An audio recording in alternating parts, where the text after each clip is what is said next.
नमस्कार दोस्तों, स्वागत है आपका पॉलिटिकल पंचायत में। और आज हम बात करने वाले एक्स बनाम भारत सरकार की। जी हाँ, एलन मस्क की कंपनी एक्स ने जो है भारत सरकार के ऊपर याचिका दायर कर दी है कर्नाटक हाई कोर्ट के अंदर। वो भी उस वक्त जब ट्रंप और एलन मस्क की दोस्ती जो है दोनों में काफ़ी गठजोड़ देखने को मिल रहा है। और उस बीच भारत सरकार पर जिस तरह के टैरिफ बढ़ाए गए, एक और यहाँ पर मामला सामने आया जब एक्स ने भारत सरकार के ऊपर मुकदमा दायर कर दिया। तो क्या है मामला, ये भी समझेंगे कि IT के एक्ट क्या कहते हैं वो भी जानेंगे। तो चलिए शुरू करते हैं। तो सबसे पहले समझते हैं कि मामला क्या है। दरअसल एलन मस्क की कंपनी जो है एक्स है, जिसका यूज़ आप लोग भी करते होंगे, तमाम नेता भी करते हैं, उन्होंने भारत सरकार पर मुकदमा दायर कर दिया है कर्नाटक हाई कोर्ट के अंदर। अब एक्स जो है किस बात से परेशान है, तो वो सहयोग पोर्टल से परेशान है। और एक्स के आरोप क्या है, सहयोग पोर्टल क्या काम करता है और IT के नियम क्या कहते हैं, इन तीनों तीनों चीज़ों को समझने की ज़रूरत है। तो सबसे पहले हम गौर करेंगे एक्स के आरोपों पर कि एक्स ने आखिर भारत सरकार के खिलाफ किस तरह के आरोप लगाए हैं। तो सबसे पहले उन्होंने जो आरोप लगाया वो ये कि IT अधिनियम केंद्र धारा 89E के उपयोग को लेकर उन्होंने चिंता जाहिर की है यहाँ पर कोर्ट के आगे। साथ ही भारत ने एक्स ने कहा, तर्क दिया है कि ये धारा सुप्रीम कोर्ट के फैसलों का उल्लंघन करती है। तो धारा 89E क्या है वो भी बताएंगे, लेकिन उससे पहले आप एक्स के आरोपों को समझिए। साथ ही इन्होंने कहा कि ऑनलाइन अभिव्यक्ति की स्वतंत्रता को कमजोर करती है, यानी कि आपने कुछ ट्वीट किया या किसी ने कोई वीडियो पोस्ट की और सरकार उसे हटा देती है, इसको लेकर उसका कहना है, एक्स का कहना है कि ये अभिव्यक्ति की जो आज़ादी है, जो बोलने की आज़ादी है, उसको कमज़ोर कर रही है। इसके साथ ही एक्स के आरोप है कि अनगिनत सरकारी अफसरों को ये अधिकार मिल चुका है कि वो कंटेंट हटाने का आदेश दे सके। यानी कि कई सारे ऐसे अधिकारी हैं, ऐसा एक्स का आरोप है कि कई सारे ऐसे अधिकारी हैं जिनको ये अधिकार दे दिया गया है कि वो किसी भी तरह का कंटेंट अगर उन्हें लगता है तो उसको हटा सके। साथ ही उन्होंने कहा कि भारत सरकार गैर कानूनी तरीके से वेबसाइट से कंटेंट हटाने का आदेश दे रही है। यानी कि जो लगातार आपने देखा होगा कि एक्स से कई चीज़ें हटाई गई, यूट्यूब से कई चीज़ें हटाई गई, तो ये उनका आरोप है कि भारत सरकार गैर कानूनी तरीके से, यानी कि एक तरह से दबाव बनाने की कोशिश की जा रही है केंद्र सरकार के ऊपर कि वो अपने तरीके से कार्य कर रही है। वहीं एक्स का कहना है कि ये वेबसाइट भी, यानी जो सहायक पोर्टल बनाया गया है भारत सरकार की तरफ से, वो भी कानून के खिलाफ है, ऐसा एक्स का कहना है।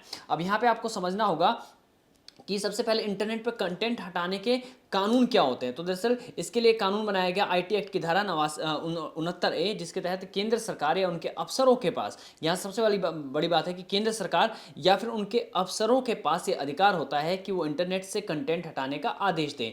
यानी कि उस तरह के कंटेंट जहाँ पे अश्लीलता होती है या फिर देश के खिलाफ होता है, समाज के खिलाफ होता है, जो सरकार को लगता है कि समाज के बीच में नहीं जाना चाहिए, उसको हटाने का आदेश दिया जाता है। यह IT एक्ट की धारा 69A है। लेकिन IT एक्ट में धारा 89 क्या है जिसका जिक्र एक्स ने किया गया, तो ये बता दें कि ये प्रावधान इंटरमीडिएटरी के लिए है, जैसे कि यूट्यूब, फेसबुक और एक्स, यानी कि जो थर्ड पार्टी ऐप होती है। जैसे कि आप यूट्यूब एक अलग कंपनी है और आप अलग चलाते हैं, तो ये थर्ड पार्टी कंपनी है।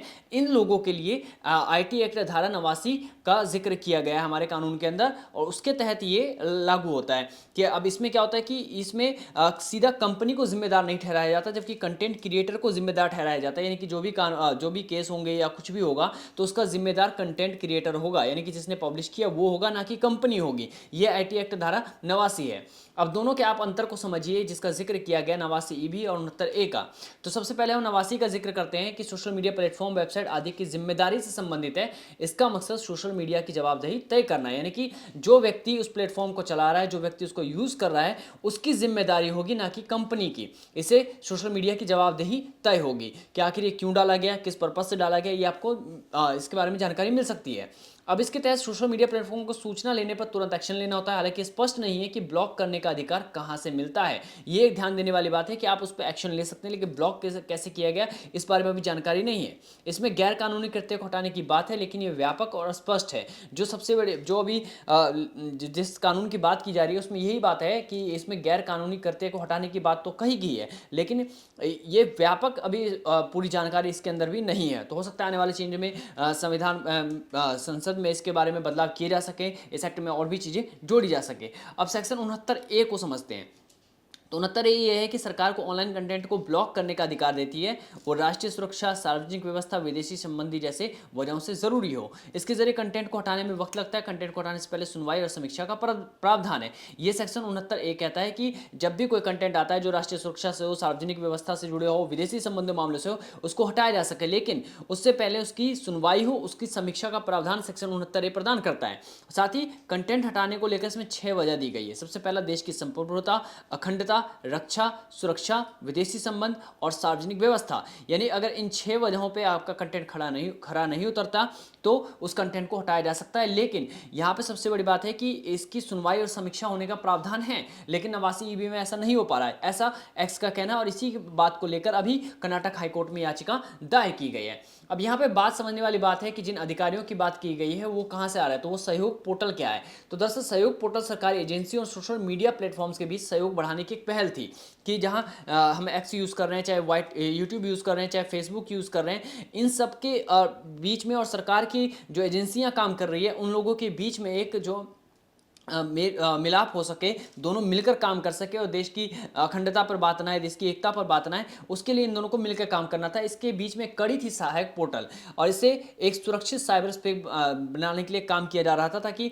साइबर स्पेस में जो इस तरह की चीज़ें आती है उस पर रोक लगाई जा सके समय समय पर। साथ ही ऑनलाइन गैरकानूनी कंटेंट की रिपोर्टिंग और हटाने की प्रक्रिया को आसान बनाया जा सके। अभी देखिए कि जिस तरह अभी सरकारी पोर्टल काम कर रहा है, जो सहयोग पोर्टल काम कर रहा है, यहाँ पे होता क्या है कि किसी अधिकारी ने अपनी बात रखी कि ये व्यक्ति जो है ये गलत कार्य कर रहा है, इसको हटाया जाए, तो एक्स उसको हटाती है। तो इसी बात की लड़ाई है कि ये कैसे तय किया जाएगा कि वो व्यक्ति सही है या वो अधिकारी सही है। लड़ाई बस इसी बात की अभी एक्स और भारत सरकार के बीच में। तो यहाँ पे इस प्रक्रिया को आसान बनाने का काम था। अब सोशल मीडिया प्लेटफॉर्म के साथ मिलकर साइबर अपराध से निपटने में मदद करना ये सहयोग पोर्टल का काम है कि सहयोग पोर्टल पर जब अधिकारी कोई अपनी फीड डालता है उसको गवर्नमेंट देखेगी और उसको एक्स के लिए आगे भेजेगी या यूट्यूब के लिए आगे भेजेगी। अब इसमें गौर करने वाली बात है कि सहयोग पोर्टल ऐप के साथ कितने लोगों ने साथ दिया। तो यहाँ पे देखिए Meta, WhatsApp, Apple, Amazon, Telegram और इंस्टाग्राम सहित 38 अन्य जो इंटरमीडिएटरीज पहले से ही ऑन बोर्ड हो चुके हैं। 15 अभी प्रक्रिया में है, यानी कि 38 लोग 38 जो कंपनी है वो उसके साथ आ चुकी है, यानी कि भारत सरकार के साथ मिलकर काम करना चाहती है सोशल मीडिया पर इस तरह की एक्टिविटी को रोकने के लिए। वहीं 15 जो है वो भी प्रक्रिया में है, यानी कि जल्द ही जुड़ सकते हैं। अब सबसे बड़ा सवाल ये है कि ग्रोक का क्या होगा। बता दें कि ग्रोक जो है एक्स का एआई सिस्टम है, एआई बेस्ड मॉड्यूल है जो कि आपको सारे सवालों का जवाब देता है। तो अब एआई से जब कुछ सवाल पूछे गए तो वहाँ पे इसने गाली का इस्तेमाल किया, कुछ आपत्तिजनक शब्दों का इस्तेमाल किया। तो सबसे बड़ा सवाल यही पूछा गया है कि आखिर इस तरह के कंटेंट पे कौन रोक लगाएगा, क्योंकि ग्रोक का सीधा संबंध एक्स से है, ना कि किसी व्यक्ति विशेष से। इसके बाद बड़ा सवाल ये कि टेस्ला का क्या असर पड़ने वाला है, क्योंकि आप देखिए जब से ट्रंप की सरकार बनी है एलन मस्क काफ़ी ज़्यादा एक्टिव हैं अमेरिका की सरकार के अंदर, कई तरह के फैसलों में वो नजर आते हैं, ट्रंप के साथ कई बार नजर आते हैं। और ट्रंप ने जिस तरह का भी टैरिफ लगाए भारत सरकार के ऊपर या अन्य सरकारों के ऊपर और दोस्ती भी दिखाने की कोशिश की जा रही है। इसके बाद अब देखना होगा कि टेस्ला कंपनी भारत में कैसे निवेश कर पाएगी, कैसे एंटर कर पाएगी। तो एक्स के आरोपों पर टेस्ला पर क्या असर पड़ने वाला है, इस पर बात पे भी ध्यान दिया जाएगा। फिलहाल इस वीडियो में इतना ही। ऐसी तमाम जानकारी लेके मिलते रहेंगे आपके साथ। धन्यवाद।